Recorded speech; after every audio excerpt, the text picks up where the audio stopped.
வரலாற்று சிறப்பு வாய்ந்த இந்த எழுச்சிமிகு பொதுக்கூட்டத்தின் தலைவர் மாவட்ட அமைப்பாளர் அன்பு தம்பி கருப்புசாமி அவர்களே, இந்நிகழ்ச்சியை முன்னின்று நடத்தி கொண்டிருக்கிற கடலூர் மண்டல செயலாளர் தம்பி விநாயகமூர்த்தி அவர்களே, தெற்கு மாவட்ட செயலாளர் தம்பி ராஜவேலன் அவர்களே, கிழக்கு மாவட்ட செயலாளர் தம்பி துரை மருதமுத்து அவர்களே, தெற்கு மாவட்டத்தின் நிதி செயலாளர் அன்பு தம்பி காமராஜ் அவர்களே, மேற்கு மாவட்ட செயலாளர் தம்பி வீரமணி அவர்களே, இந்நிகழ்ச்சியிலே திரண்டிருக்கிற நம்மையெல்லாம் வரவேற்று உரையாற்றி அமர்ந்திருக்கிற சிதம்பரம் நகர செயலாளர் தம்பி அருள்முருகன் அவர்களே, தெற்கு மாவட்டத்தின் துணை செயலாளர் கங்கை முருகன் அவர்களே, கிழக்கு மாவட்டத்தின் துணை செயலாளர் ஆவு வெங்கடேசன் அவர்களே, கிழக்கு மாவட்டத்தின் துணை செயலாளர் புதுக்கடை குணசேகரன் அவர்களே, தெற்கு மாவட்ட துணை செயலாளர் தம்பி செல்வமணி அவர்களே, கிழக்கு மாவட்ட துணை செயலாளர் தணிகை செல்வன் அவர்களே, மேற்கு மாவட்ட துணை செயலாளர் சக்திவேல் அவர்களே, இந்நிகழ்ச்சியை சிறப்பித்துக் கொண்டிருக்கிற ஒன்றிய நிர்வாகிகளே, இந்நிகழ்ச்சியில் பங்கேற்று உங்களிடையே உரையாற்றி அமர்ந்திருக்கிற அரசியல் தலைமைக்குழு உறுப்பினர் தோழர் முனுசாமி அவர்களே, புதுச்சேரி முதன்மை செயலாளர் தோழர் தலையாரி அவர்களே, விடுதலை கலை இலக்கிய பேரவையின் பொறுப்பாளர் தோழர் உஞ்சை ராஜன் அவர்களே, விடுதலை கலை இலக்கிய பேரவையின் பொறுப்பாளர் தோழர் பொதினிராஜா அவர்களே, விழுப்புரம் மண்டல செயலாளர் தம்பி வழக்கறிஞர் விஜயராகவன் அவர்களே, இந்நிகழ்ச்சியிலே பங்கேற்று சிறப்பித்துக் கொண்டிருக்கிற வழக்கறிஞர் அணி செயலாளர் வழக்கறிஞர் ஜோஸ் அவர்களே, உங்களிடையே உரையாற்றி அமர்ந்திருக்கிற அமைப்பின் இணை பொதுச் செயலாளர் அருமை தோழர் சிந்தனை செல்வன் அவர்களே, பொதுச் செயலாளர் தோழர் தடா பெரியசாமி அவர்களே, இயக்கத்தின் அரசியல் தலைமை குழு தலைவர் அருமை தோழர் திருவள்ளுவன் அவர்களே, இயக்கத்தின் முன்னணி நிர்வாகிகளே, மாவட்ட நகர ஒன்றிய நிர்வாகிகளே, பெரியோர்களே, தாய்மார்களே, லட்சோப லட்ச கணக்காய் திரண்டிருக்கிற என் உயிரின் உயிரான விடுதலை சிறுத்தைகளே, உங்கள் அனைவருக்கும் எனது பணிவார்ந்த வணக்கத்தை தெரிவித்துக் கொள்கிறேன். என்ன பேசுவது, உங்களிடையே எதை பேசுவது என்று தெரியாமல் திக்குமுக்காடி நிற்கிறேன். நின்று கொண்டிருக்கிற தோழர்களாலும் நிற்க முடியவில்லை, அமர்ந்திருக்கிற தோழர்களாலும் அமர்ந்திருக்க முடியவில்லை. எந்த திசை பார்த்தாலும் அலைமோதுகிற அளவுக்கு லட்சோப லட்சக்கணக்கிலே மக்கள் வெள்ளம் சிதம்பரம் மாநகரே திணறக்கூடிய வகையில் இங்கே திரண்டிருக்கிற இந்த காட்சியை காணுகிற போது தில்லை நடராஜன் இங்கே வலம் வருகிறானா, அவனை காணுகிற தரிசன விழா இங்கே நடைபெறுகிறதா, அதையே தோற்றுவிடக்கூடிய வகையில் இங்கே மக்கள் வெள்ளம் திரண்டு நிற்கிறது. நான் அடிக்கடி மேடைகளில் சொல்லுவேன், என் வாழ்நாளில் மறக்க முடியாத மாபெரும் பொதுக்கூட்டம் சிதம்பரம் கீழரத வீதியிலே நடந்தது தேர்தல் நேரத்தில். இனி அப்படி ஒரு கூட்டத்தை யாராலும் கூட்ட முடியாது என்று நான் அடிக்கடி சொல்லுவேன். அண்மையிலே புதுச்சேரியில் நம்முடைய தோழர்கள் ஒரு பொதுக்கூட்டத்தை ஏற்பாடு செய்திருந்தார்கள். அந்த பொதுக்கூட்டத்தில் பல்லாயிரக்கணக்கிலே மக்கள் திரண்டார்கள். இவ்வளவு பெரிய கூட்டத்தை நம்முடைய தோழர்கள் வேறு மாவட்டங்களில் கூட்டுவார்களா என்று நான் ஆச்சரியப்பட்டு பேசினேன். அதற்கு அடுத்தபடியாக ஜெயங்கொண்டம் மாநகரத்திலே ஒரு பொதுக்கூட்டத்தை நம்முடைய தோழர்கள் ஏற்பாடு செய்திருந்தார்கள். பாண்டிச்சேரி பொதுக்கூட்டத்தையே விஞ்சுகிற அளவுக்கு ஜெயங்கொண்டம் மாநகரமே திணறியது. பல்லாயிரக்கணக்கான மக்கள் திரண்டு கூடி நின்றிருந்தார்கள். இனி அந்த கூட்டத்தை எந்த மாவட்டத்தால் மிஞ்ச முடியும் என்று நான் பேசிக் கொண்டு வந்தேன். ஆனால் சிதம்பரம் மாநகரில் திரண்டிருக்கிற இந்த மக்கள் வெள்ளம் கடந்த தேர்தலின் போது கூடிய கூட்டத்தை விட ஒரு மடங்கு கூடுதலாய் கூடியிருக்கிறார்கள். இந்த கூட்டத்தை பார்க்கிற போது எனக்கு நெஞ்சிலே என்ன ஓடிக்கொண்டிருக்கிறது தெரியுமா?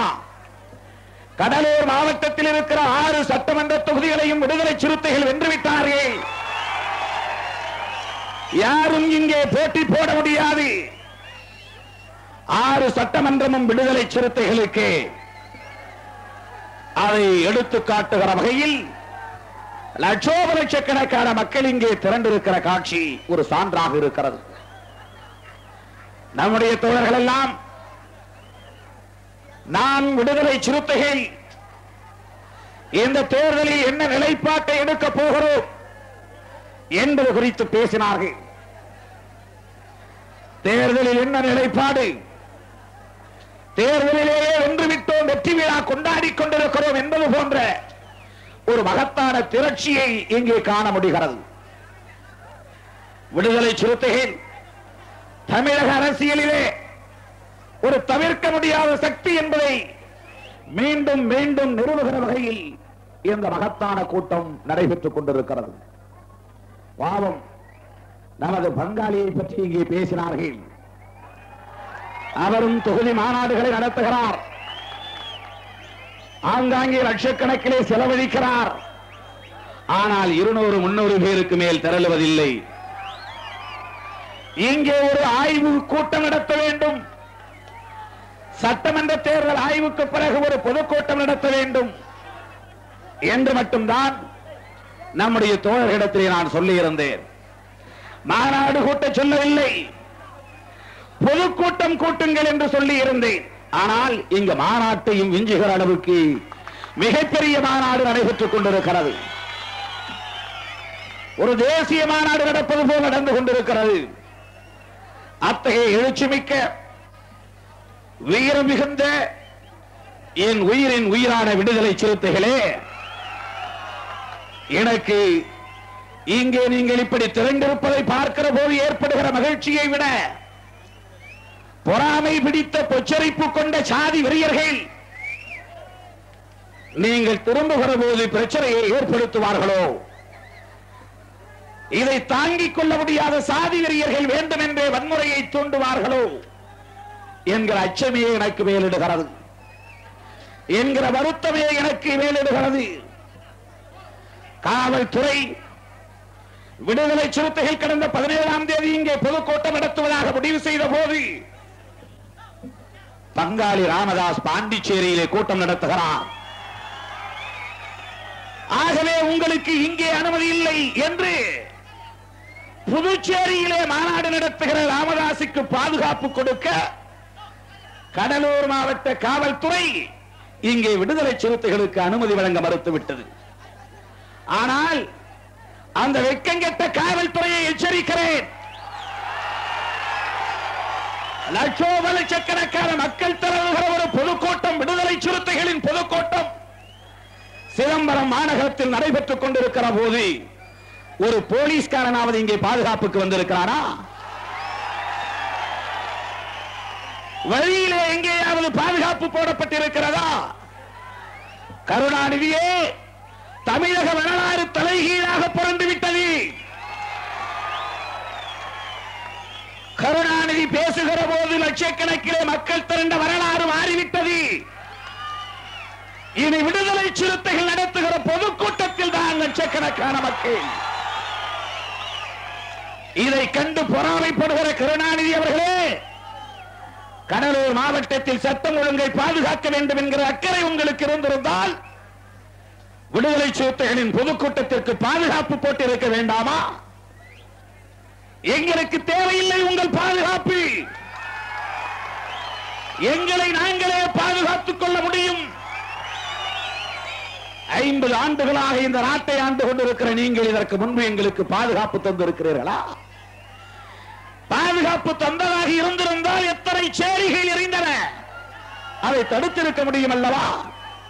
தடுக்க முடிந்ததா? ஒன்றை சொல்லிக்கொள்ள கடமைப்பட்டிருக்கிறேன். விடுதலை சிறுத்தைகளின் பொதுக்கூட்டத்திற்கு வருகிற வாகனங்களை வழிமறித்து தாக்குகிற ஒரு நிலை ஏற்படுமேயானால் கடலூர் மாவட்டத்தில் மீண்டும் அமைதி இருக்காது. எச்சரிக்கையாக சொல்ல விரும்புகிறேன். கருணாநிதி அவர்களே, உங்கள் காவல்துறை இங்கே அமைதியை ஏற்படுத்தவில்லை. அமைதியை விடுதலை சிறுத்தைகள் வாத்துக் கொண்டிருக்கிறோம், பாதுகாத்துக் கொண்டிருக்கிறோம். எத்தனை காவல்துறையை இங்கே வந்து இறக்கினாலும் விடுதலை சிறுத்தைகள் நினைத்தால்தான் அமைதியை உருவாக்க முடியும். நாங்கள் அமைதியை விரும்புகிறோம். நாங்கள் கட்டுப்பாடாக இருக்க வேண்டும் என்று விரும்புகிறோம். லட்சக்கணக்கான மக்கள் திரண்டிருக்கிற இந்த இடத்தை வந்து பாருங்கள்.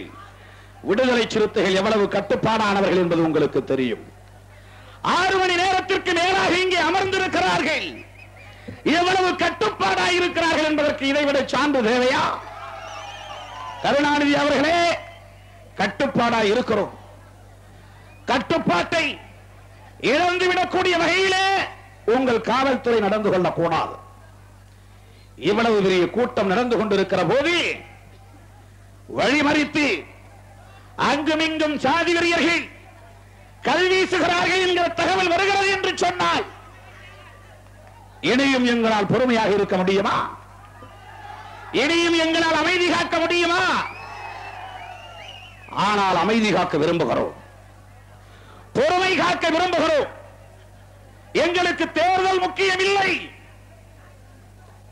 என்றைக்கு தேர்தல் வந்தாலும் இந்த நாடாளப் போவது நாங்கள் தான் என்பது எழுதப்பட்ட விதி. இத்தனை காலம் நாங்கள் ஏமாந்திருந்தோம். அதனால் நீங்கள் எல்லாம் 4 முறையும் 5 முறையும் முதலமைச்சராக வந்திருந்தீர்கள். வரக்கூடிய வாய்ப்பு ஏற்பட்டது. தமிழ்நாட்டிலே 1.5 கோடி வாக்காளர்களை உள்ள ஒரே சமூகம் சேரிவாழ் சமூகம் தான். மிகப்பெரிய வாக்கு வங்கியை பெற்றிருக்கிற ஒரே சமூகம் பல்லன் பறையன் சக்கிலியன் வாழுகிற சமூகம் தான். வேறு யாருக்காவது எவ்வளவு பெரிய வாக்கு வங்கி உண்டா? நாளை இந்த மாவட்டங்களில் ஆட்டம் போடுகிறவர்கள் இந்த நாட்டை ஆள வேண்டும் என்று கொக்கரிக்கிற போது 234 சட்டமன்ற தொகுதிகளிலும் வாழுகிற நாங்கள், 30 மாவட்டங்களிலும் வாழுகிற நாங்கள், கன்னியாகுமரியில் இருந்து இமயம் வரையில் வாழுகிற நாங்கள், 35 கோடி மக்கள் வாழுகிற நாங்கள் இந்த நாடாள வேண்டும் என்று ஆசைப்படக்கூடாதா? மண்ணின் மைந்தர்கள், மண்ணின் பூர்வீக குடிகள், இந்த மண்ணில் முதல் புல் பூண்டு என்றைக்கு முளைத்ததோ, முதல் புழுப்பூச்சி என்றைக்கு நெளிந்ததோ அன்றைக்கு தோன்றிய பாரம்பரியத்திற்கு சொந்தக்காரர்கள் நாங்கள். இந்த நாடாள வேண்டும், மண்ணாள வேண்டும் என்று ஆசைப்படக்கூடாதா? மக்கள் விழித்து விட்டார்கள். சேரி மக்கள் திரண்டு விட்டார்கள். தலை நிமிர சேரி திரளும், அன்று தலை கீழாய் நாடு புரளும் என்று விடுதலை சிறுத்தைகளின் முழக்கம் நிறுவப்பட்டு வருகிறது. எனக்கு முன்னர் பேசிய பேச்சாளர்கள் இங்கே பல்வேறு இடங்களில் சாதிய வன்கொடுமைகள் தலைவிரித்தாடுவதாக சொன்னார்கள். மிராலூர் என்கிற இடத்திலே சுடுகாட்டு பாதையை தோண்டி எடுக்கிறார்கள். எம்ஆர்கே பன்னீர்செல்வத்தின் உறவினர்கள் மணல் குவாரி என்கிற பெயரில், சாலை போடுகிறோம் என்கிற பெயரில் தாழ்த்தப்பட்ட மக்களின் பாதையை சுடுகாட்டை கொள்ளையடிக்கிறார்கள் என்று குறிப்பிட்டு சொன்னார். காட்டுமன்னார்குடி வட்டத்திலே சிறுகாட்டூர் என்கிற ஊரில் நம்முடைய மக்கள் ஒரு நடைபாலம் கட்டித்தர வேண்டும் என்று அந்த மந்திரியை பார்த்து கேட்டிருக்கிறார்கள். அந்த மந்திரி சொல்லியிருக்கிறார், உங்களுக்கு நடைபாலம் வேண்டுமா, மயிர்பாலம் கட்டித் தருகிறேன் என்று சொல்லியிருக்கிறார். கருணாநிதி அவர்களே, எம்ஆர்கே பன்னீர்செல்வத்திற்கு எப்போது சிறைக்கிற வேலையை கொடுத்தீர்கள்? மயிர்வாளம் கட்டுவதற்கு மயிரை சிறைத்துக் கொண்டிருப்பதாக சொல்லி இருக்கிறாரே, தேவையா? தம்பி புறப்படு, நீ தலை நிமிந்து புறப்படு, அண்ணே திருமா பேர சொல்லி நீ தீப்பிழம்பா கிளம்பிடு.